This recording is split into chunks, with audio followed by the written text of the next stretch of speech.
work at the University of Tampa doing emergency management and their operations, and then I serve as your vice chair. And then Larissa. Good afternoon, everyone. My name is Larissa Bahia, and I'm the campus president of the HCC Ybor City campus. Thank you for inviting me. Thanks for joining, Larissa. Susan. Hey, good afternoon. Susan Boda with Benish. Happy to be with you. Anthony. Anthony with JMT, safety engineer. Brandon. Brandon Drawhorn with Department of Transportation, District 7 Safety Office. George.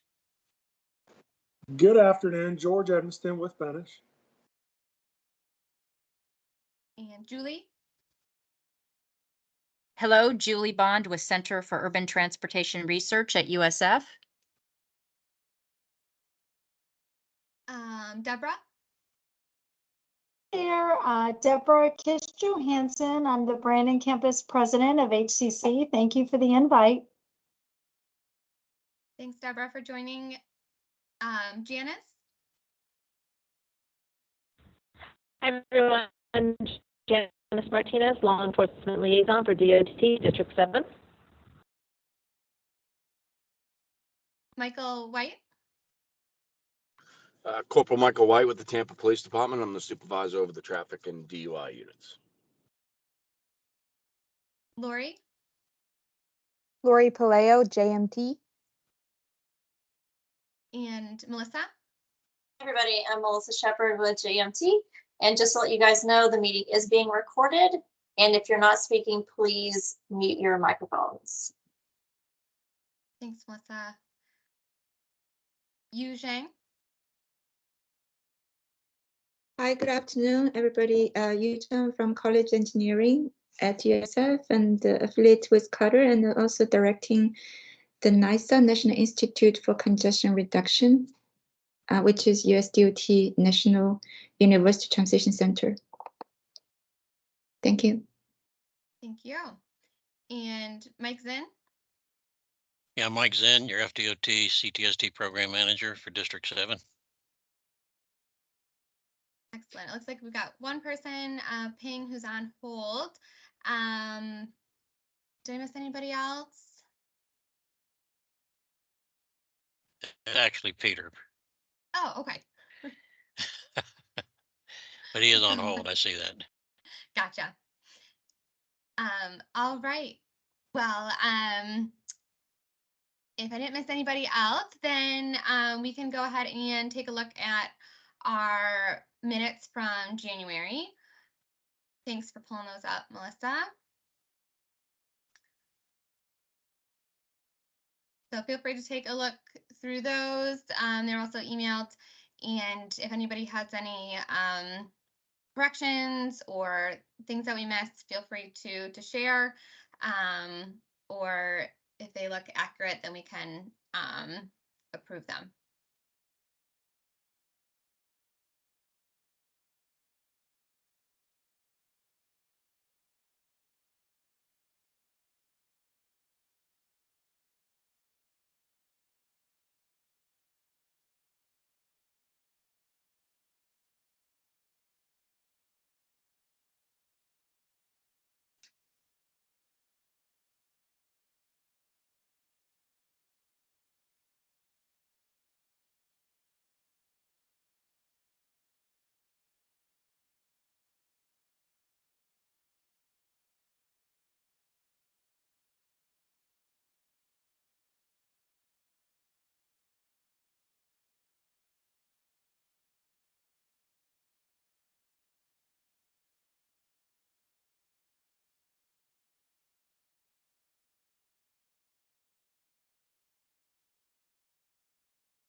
Does anyone want to make a motion to approve the minutes?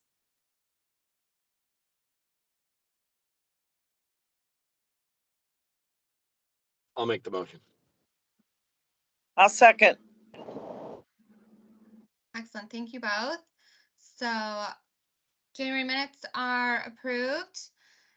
So we will jump into our updates and take a look at the problem areas and see if there's been any new developments there. So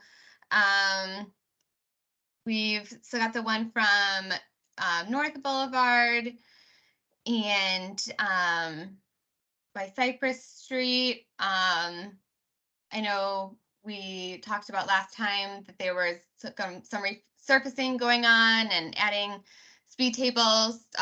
So Kelly Fioran and Marty from UT were going to work on that. Katie, any developments there? Yeah, we had a meeting with City of Tampa and Kelly, and it was fantastic. And they gave us a bunch of ideas for how we can make that road a little bit less fun to speed down. We have to do some internal process to figure out which path we're going to go down. But we are very thankful that they met with us, and we'll see what we can do with it. Great. Glad to hear you guys connected and were able to talk through some things. So keep us posted on that. And then we have the Cass Street entrance where they're working on a bike lane to help ease some of that traffic coming onto UT campus. How's that looking? I think it's done. I have not had a chance to go walk down it, but I believe it was open for Gasparilla because they had the road shut for a while. So that I believe is up and running and done. So it connects the bike lane from Cass Street to downtown, which is really exciting. It has that dedicated space. It goes over the bridge. It does not really resolve one of our pedestrian challenges, but we'll figure that out. So it's not a problem. Excellent. Glad to hear that they've been able to work on that and get it opened, especially in time for Gasparilla and move in and everything that y'all have had in the last couple of weeks. Great. And then we have the HCC campus with the Lois Avenue crossing. I know there's been the Drew Park CRA that's been studying that, and Kelly has been working with them. Anyone have any further information related to that?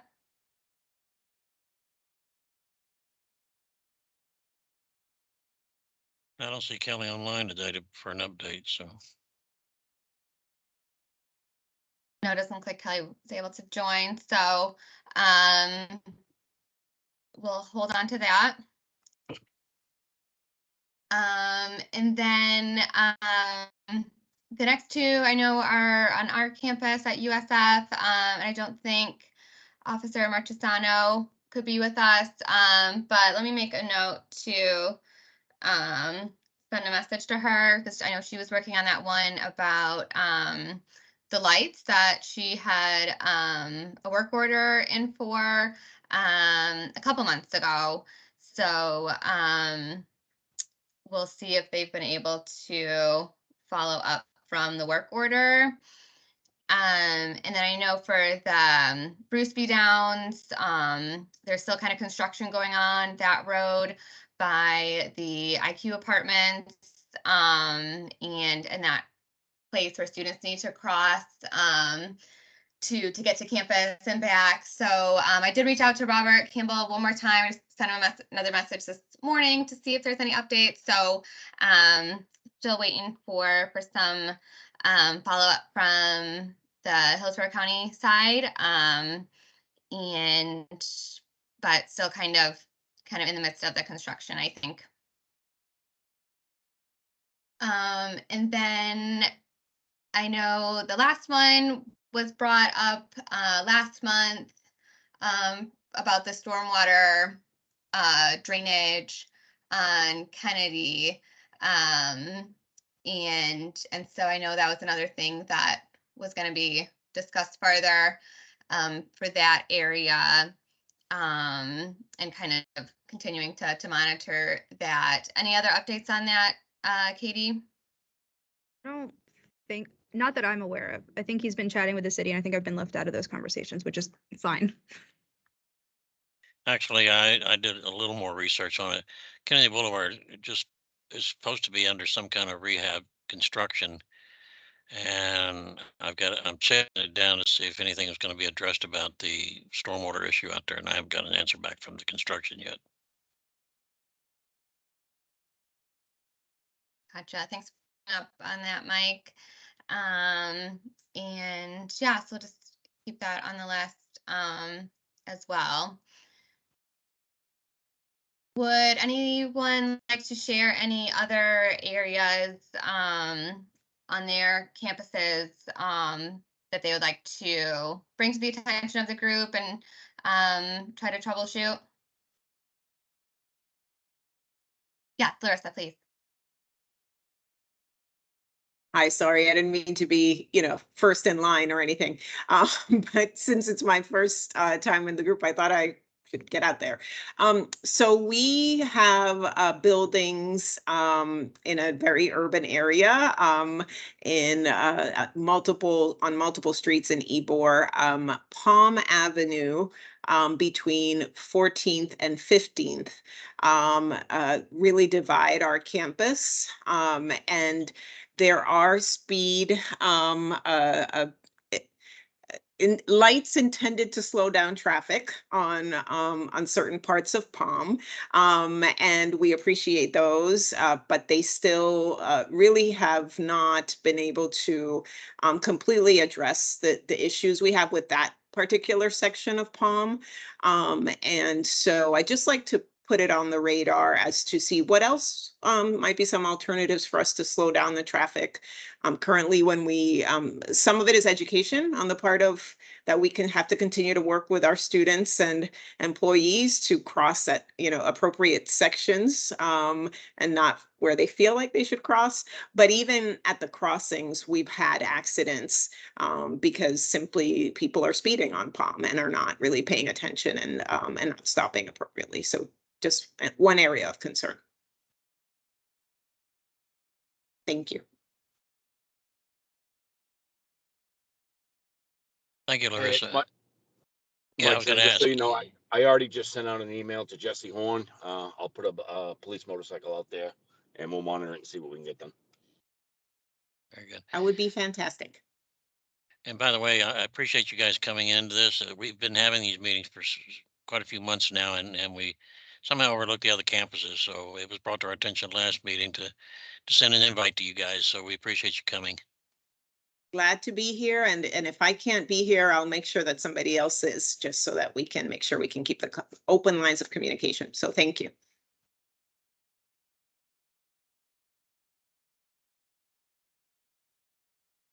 Do you all want me to add this as a problem location to the sheets?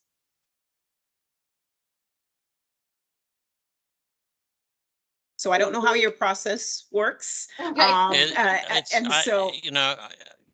Go ahead. It's really a law enforcement issue. It sounds like, and it's been brought to the attention, and law enforcement has responded. So if it continues, and if law enforcement can come back to us, and I'm going to lean on you a little bit, sorry, Corporal White, when you're out there observing anything, is there anything that we can do traffic or engineering wise or planning wise? So, and if you could come up with it at that point, then maybe we need to add it to our sheet to be monitoring this and take a closer look at it.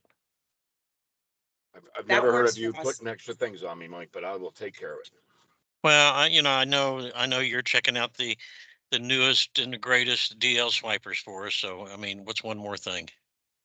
Yep, just got one. I'm gonna be I know. testing it tonight, so stay off the cross down. That's all I can tell you.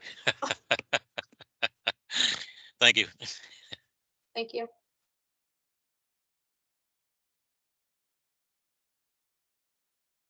Excellent. Any other areas that folks would like to bring up?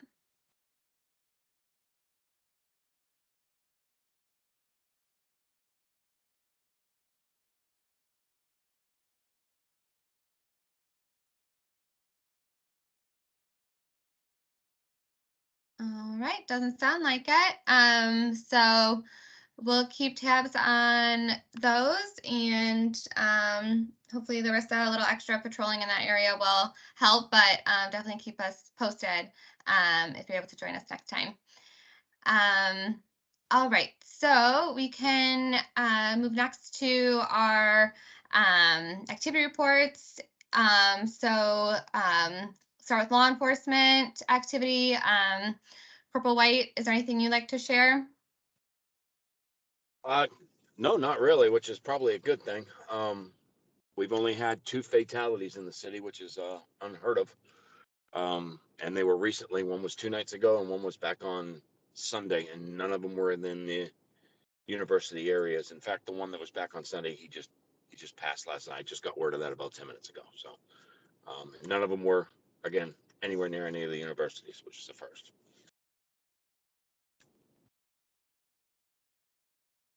That's all I have. Everything else is, other than dealing with the Gasparilla stuff, everything's been pretty good. Great, appreciate that update. Let's see. Janice, do you have anything that you'd like to share? On the university side now, we are in concept paper writing season right now, so I'm working with the individual agencies. I actually just got off the phone with TPD a little while ago, looking for some creative ways on how to spend federal dollars. So I'll be working with the agencies moving forward and just getting, whatever they need for if they're eligible for the funding.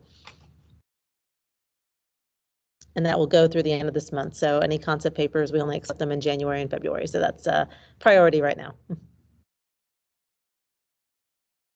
Absolutely. Thanks for that. Let's see. Any other law enforcement updates?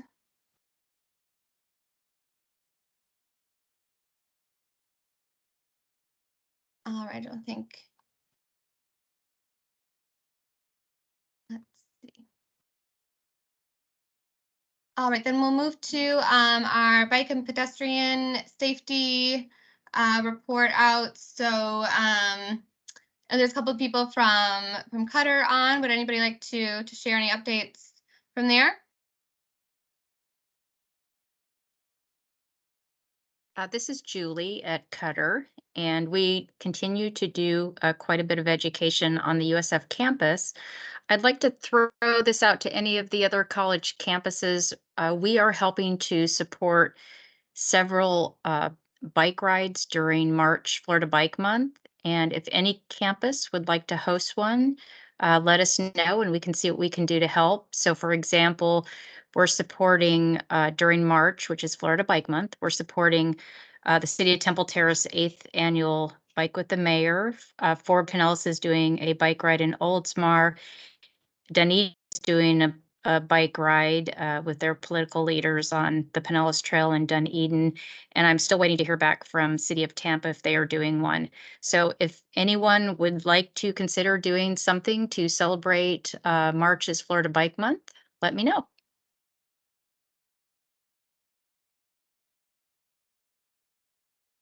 Thanks, Julie. That sounds great. Anyone else have any reports regarding any bicycle or pedestrian safety activities?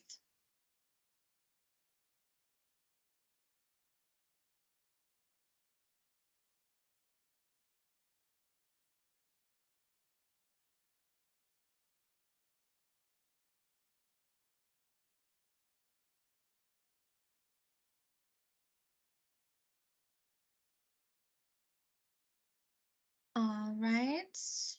Doesn't sound like it. But that's, oh, go ahead. Yeah, I'm not sure. Julie, did you mention the bike thing at USF on the 7th? The Into an event. I think, I'm not sure. Yes. I wasn't sure if that. Yeah, next week we are supporting the Into event. They do quite a few events, and that's for the international students. And so we help to provide education to the motorists, the pedestrians, and the bicyclists, just about safety laws and all kinds of safe travel behaviors for every mode. And so that is coming up, as Mike said, and we will be there to support that. Kathleen, I don't know if you attend that event also, but it's tabling and the students stop by. So that's always a good event. It's at the FOA building? Yes, I believe so. Yeah, that's the 7th. Yeah, that's the N2 event.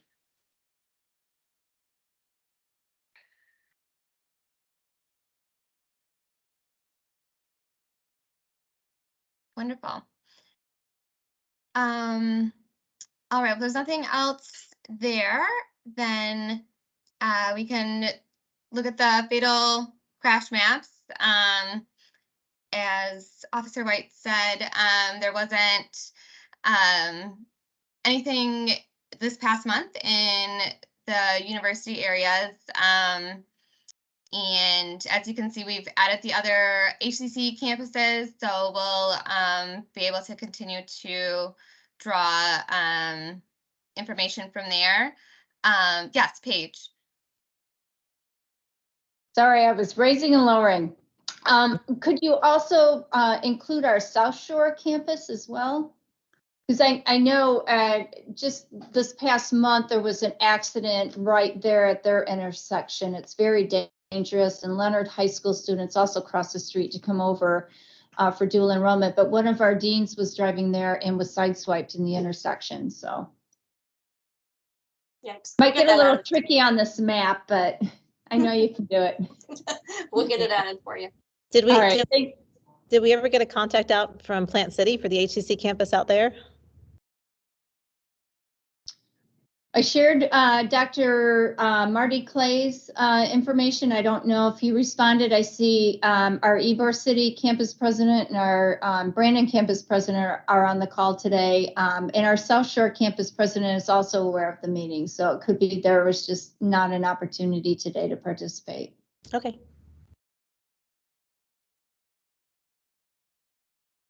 Can you, for some of the people that are new on here today, you want to explain all this, Janice, so they can understand how it works? For the map? Yeah, this was easy for us this month. Good job going a whole full calendar month in 2023 with no fatals. So that's a big win in our checkbox here.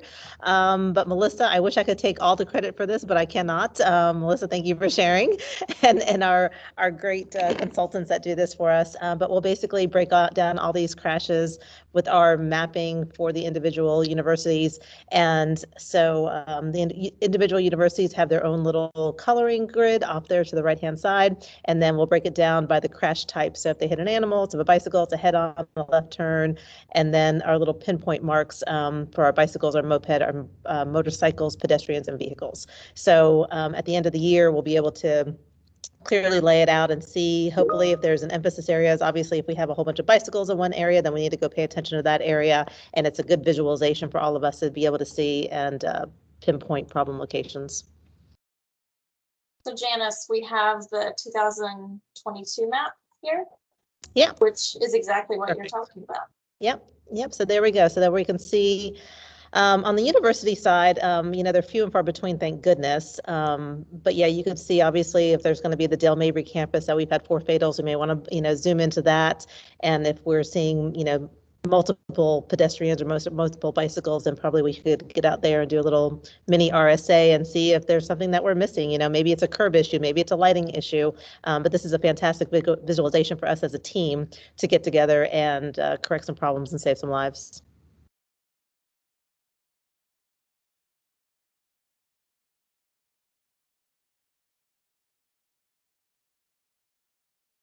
Any questions or comments from anybody on the maps?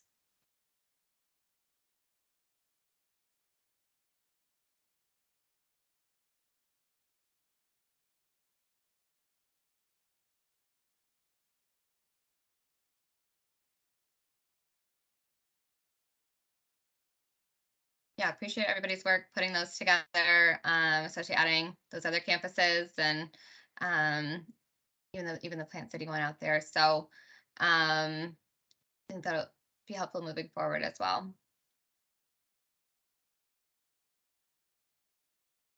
All right, if there's no additional discussion there, then can open the floor up for any general announcements from folks. Yes, who has their hand raised? Sorry, I can't see. Is that Peter? Yeah, Peter. Good afternoon, all. Thank you. Thank you for the UT, USF, all the education team to work with us. I just want to announce a happy news I saw this morning around 8 o'clock. That's something I posted in the chat box. That's the Biden administration back to August last year, they said they have a dream to release $800 million, the whole nation to address safety. They call Safe Street for all road.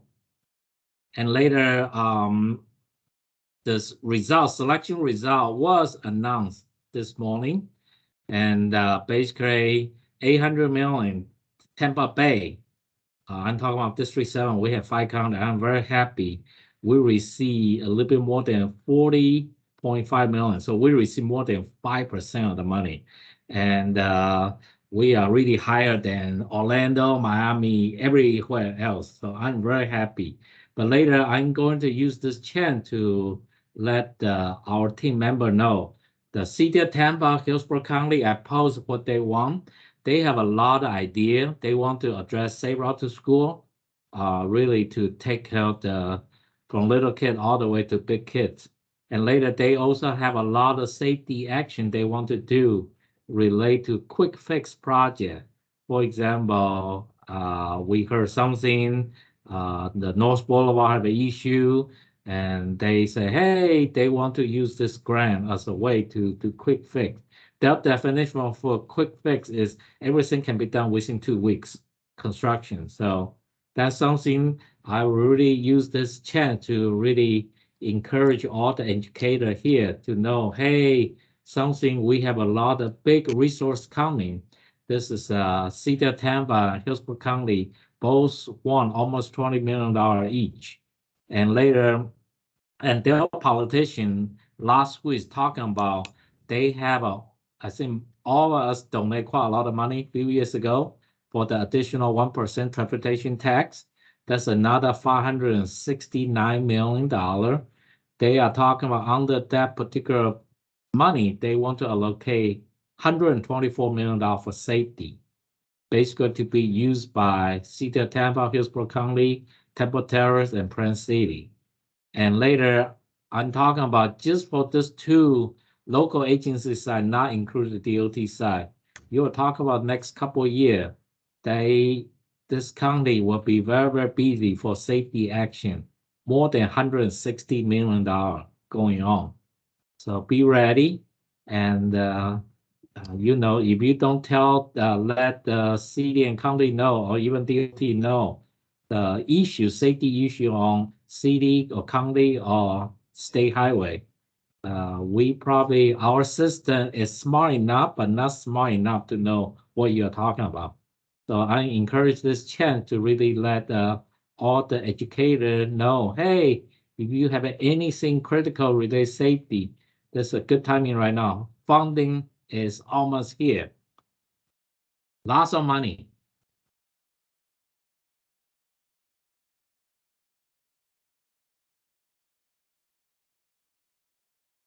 Thanks for sharing that, Peter. Excellent news. Very exciting. And I think Julie added something to the chat as well, if you check the chat.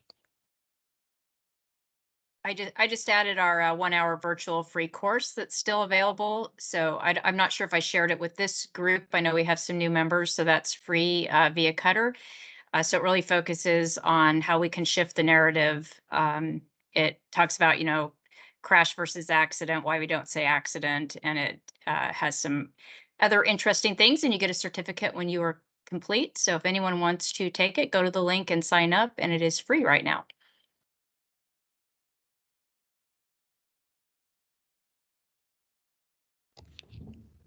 Thanks, Julie. Other updates or announcements?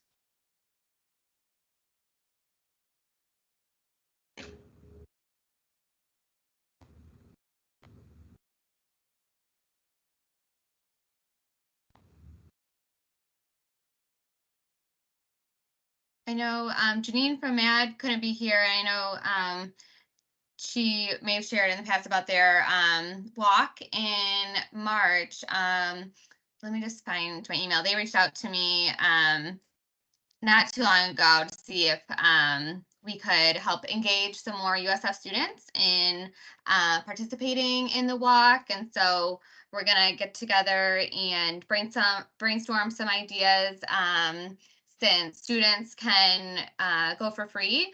And so I think in the TAC meeting too, they were saying that any student could go, not just USF students for free. So a good way for students to kind of be engaged in that cause and go to this year's walk, which will be on Friday, March 31st at the USF Tampa campus.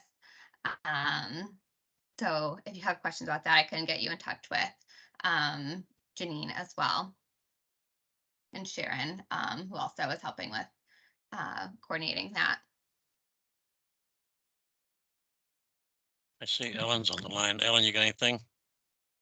I just unmuted myself. You must have ESP. I just wanted to mention the last TAC meeting we had Scott Van Treese from Tampa Police Department, drug recognition expert. And I thought it was a really good presentation about how they train to be a DRE and all the work that goes into getting that and then keeping it up. And we're very lucky to have several DREs in the Hillsborough County area in Tampa. But one of the things that he brought up is that the #1 drug that they're seeing that impairs driving in this area is marijuana. And he also said, I asked about Delta 8 because I always ask about that. And he said, yes, that they are seeing cases of that that is causing impaired driving. And he mentioned one young lady that argued with him saying that no way you can arrest me for DRE. I just used Delta 8. So a lot of misconceptions about that, I guess. And then they mentioned also they're seeing cases of drugged driving caused by kratom, which is another supplement, I guess you could call it, that you can buy right in a convenience store. So I just thought that those were a couple interesting points that were brought up.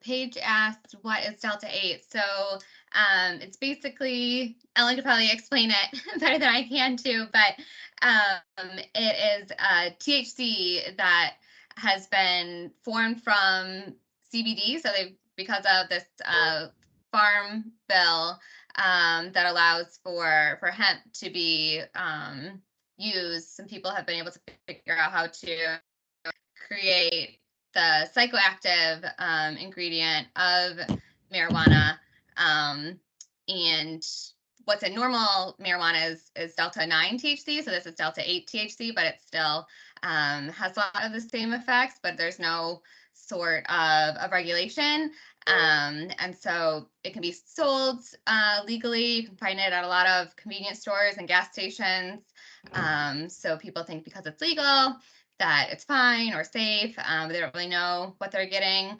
I know Ellen's done a lot of great work in educating community members about some of the dangers, especially with children, because it's sold as, or was being sold a lot as candies and things. So something that is more widely available, but has a lot of those same effects as regular cannabis. Ellen, please fill in on gaps that I missed. That was really good. You hit it on the head. Yeah, it's basically drug-laced candies, vapes, and smokable products that are available at convenience stores, CBD stores, smoke shops, any place that has a license with the state. And the last time I checked, there was over 500 different places selling it in Hillsborough County. So and there's no age restriction for the edibles. So I have candy that I bought that is Skittles and Nerds Rope, looks exactly like that, but it's laced, I call it laced, with THC, this Delta 8 THC, and it has very similar effects Wow. Delta 8 THC is almost like Delta 9. And if you want any more information, because I don't want to go on and on about it, but I have a PowerPoint, I've got all kinds of visuals, and I would love to provide more information or handouts or PowerPoint if you're interested. You know, when you were explaining what it is, and thank you both, I appreciate it. The fact that people think it's legal, alcohol is legal to buy. In Michigan, marijuana was legal to buy, but it doesn't mean that legal or not that you can be under the influence. And I think that's where it gets confused. When it was legal in Michigan, the thing that upset me the most is if I was driving on the road and there'd be somebody driving in a car next to me is smoking pot, or at the stoplight smoking pot. And I thought, you know, just because it's legal doesn't mean you can just do that. And I think that's the biggest thing. And so I'm not surprised that there's a lot of traffic stops related to that. And I'm grateful to hear that, because it always concerns me. But I think when people have that mindset, well, it's legal, it's okay, but that's not the point. It may be legal to purchase, but it's not legal to be under the influence. So anyway, yeah, thank you. And we've talked about appreciate having another campaign that really gets through people's head that driving under the influence of marijuana and Delta 8 it impairs driving, and it is illegal. So like you said, it's illegal to drive under the influence, but we do have medical marijuana here. We don't have recreational, but now we have this Delta 8, and there's something else called Delta 10, and all of those things can impair driving. And sometimes people either they don't want to believe it or they don't understand it. But I was at Dunkin' Donuts the other day, and there was just like smoke billowing out of the car right in front of me, and I had to roll up my windows. And obviously the guy's driving. It's just like people don't seem to get it. I have a question. So when we talk about drunk driving, you know, the policeman actually has some devices to test. How about this drug driving? I mean, how to measure? Is a way of measuring that, or is any? I think we lack of law to assist the enforcement, right? Well, this is Ellen again. There is going to be a bill that's before the legislature this year to try to make it more clear about, we all know alcohol impaired driving, we know 0.08. You know, there's much clearer information within our laws, but not as clear about drugged driving. So I know there is a bill, and I don't know the exact number or anything, but we can find out as the time, you know, the session goes on. But there is something to try to clarify that, because that seems to be, I mean, we've always had alcohol impaired driving, but it seems like the drugged driving is getting worse. Right. And as far as testing, we have the drug recognition experts. And if you ever saw this presentation, it's pretty amazing. They can look into their pupils and do all these tests, their blood pressure. They have all these different tests to try to figure out which drug that they're using. But I was on, I don't know if anybody else was on the webinar the other day with the NTSB, I believe it was, but it was on drug driving. And they were talking about how they want to get more of the oral fluids testing for drugs. Specifically, they mentioned marijuana, but you know, there's not a breathalyzer at this point for drugs or marijuana, but there is oral swab tests and oral fluids tests. Somebody else might want to talk about that more, but also our state law, it's a lot more complicated than that, but there are some tests that could be used. Hey, it's Corporal White. I can clarify exactly how the testing and everything is done as far as marijuana or any other drug for that matter. So the way that it works, so we arrest based off of probable cause that you're impaired, right? We use standardized field sobriety tests, and that determines whether or not, and that's how we make our determination of whether or not you're impaired. It doesn't matter what substance you're on, whether it be alcohol, drugs, or whatever, it's irrelevant.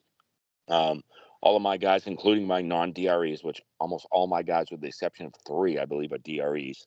But at any rate, so because the DRE exams are voluntary, and a lot of people won't do them, and we can't compel them to do it. So when we get out to CBT, if we suspect, we'll always make them blow, because we always want to rule that out, because 80 some odd percent are multi-use. They're alcohol and drug, they're combination. So we want to see what the level of the alcohol part of that is.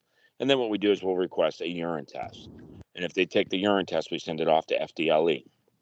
And then FDLE does a 11 or 13 panel test for all the common drugs and things like that. And it'll come back and let us know what they're on.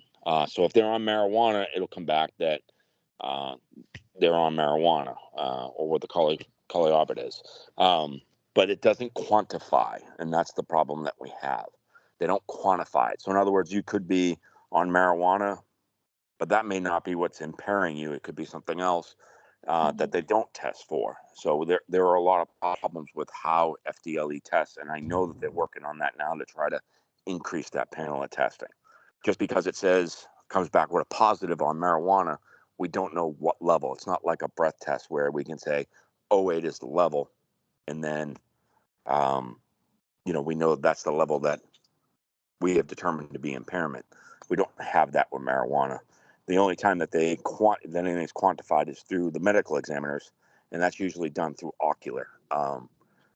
If you don't know what that is, it's the most accurate of all tests, and they take your ocular fluid out of your eye, and that's where they test for drugs, alcohol, and everything else. But obviously, we're not going to be able to do that.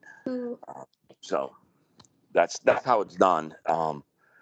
Again, it's always the roadside exercises, and that's what the state goes off of. Even in breath tests, the breath test obviously just adds to show that the impairment is there because of our field sobriety test. But it's, if you have good, seasoned, knowledgeable DUI investigator, like I hate to brag, but Tampa is the best in the business when it comes to DUI, and that's shown year after year. But these guys know how to testify. They know how to explain everything, and that's why we have the highest conviction rate in the state. So it's important that as long as they're doing good FSTs, it doesn't matter what substance they're on, they're going to get got. And regardless, even if a test comes back test negative for the 11 panel test, we've won those cases as well, because it's the FSTs that determine the impairment. I don't know if that clarified it or made it more confusing, but that's basically how it's done. Yes. I just want to have a follow-up question. So on site right there, if the officers observe the impairment of the drivers, the office could stop them from driving anymore on site right there, right? So yes. So if what we do is we look for driving patterns. So there are certain driving actions that people take. That's these studies have been done, and statistically it's shown that like for instance a wide right turn or wide left turn is one of the highest statistically that impaired drivers do. So there's a bunch of different stuff. There's a lot that's there, but sometimes you just stop them for speeding because you don't know about the impairment and you learn it on roadside. But yes, and then what we'll do is we see what we call clues of impairment, odor of alcohol or odor of marijuana coupled with for marijuana, it would be kind of like sluggish, monotone type of speech and slow movements and things, difficulty getting your things, just all kinds of different clues of impairment. And that's where that's next step. So there's different phases that a DUI investigator looks at. The reason for the stop, do we get them out of the car? Do we make the arrest? So we get past those clues, we get them out, and then we do the standardized field sobriety exercises. And again, it doesn't matter if it's alcohol, drugs, prescription drugs, it just doesn't matter. If they show signs of impairment, they're going to be arrested at that point. Okay, thanks.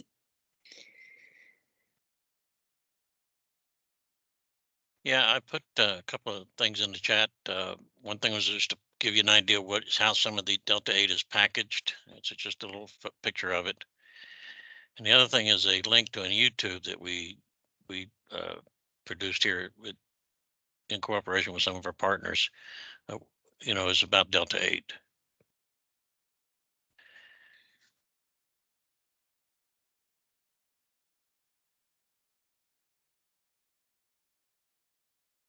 Thanks, everybody. Yeah, I know something, I think, at least, in my conversations with students is that, like Paige was saying too, is that, not understanding that risk and impairment, and that especially if something is taken in edible form, then it stays in your system longer and it takes longer to wear off, and shouldn't be driving. And so that's something that I know we're trying to increase our educational efforts on, and encouraging students not to drive if they are planning on using any of those substances. So so appreciate everybody's conversation there. Kathleen, one other point about yeah. edibles. It can take like at least 30 minutes or even up to an hour to really get the effects. So sometimes people will eat them. First of all, they'll continue eating because they don't feel anything. And then they may think they're fine and could possibly get behind the wheel of a car and then experience intoxication like 20 minutes into a drive. So it's much, I guess if somebody smokes or vapes it, they can feel the effects quicker, but edibles are much slower. And like you said, they also last longer.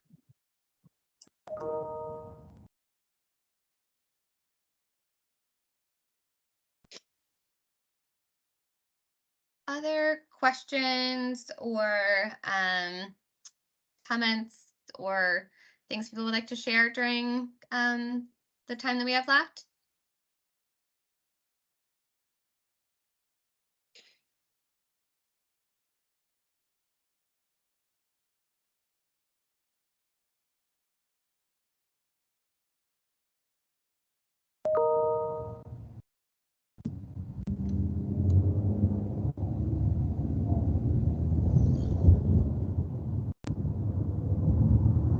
Look at Dr. Zan from USF want to talk. No, sorry, I was typing something in the meeting chat to say thanks. I thought it's over, the meeting's over, so I was ready to say thanks and get off. Thank you, Peter.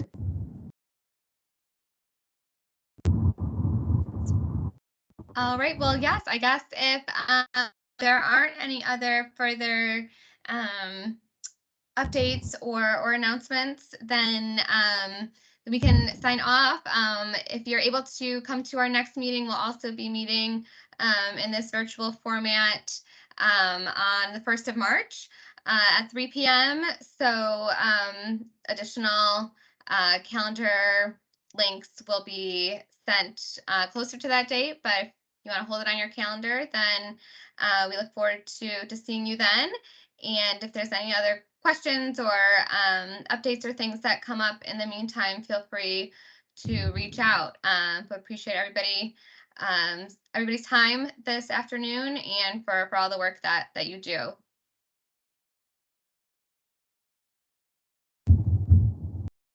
Thank you. Thank you all. Take care, everybody. Thank you. Have a good one. Have a good day. Bye-bye. Take care, everyone. Bye. Take care.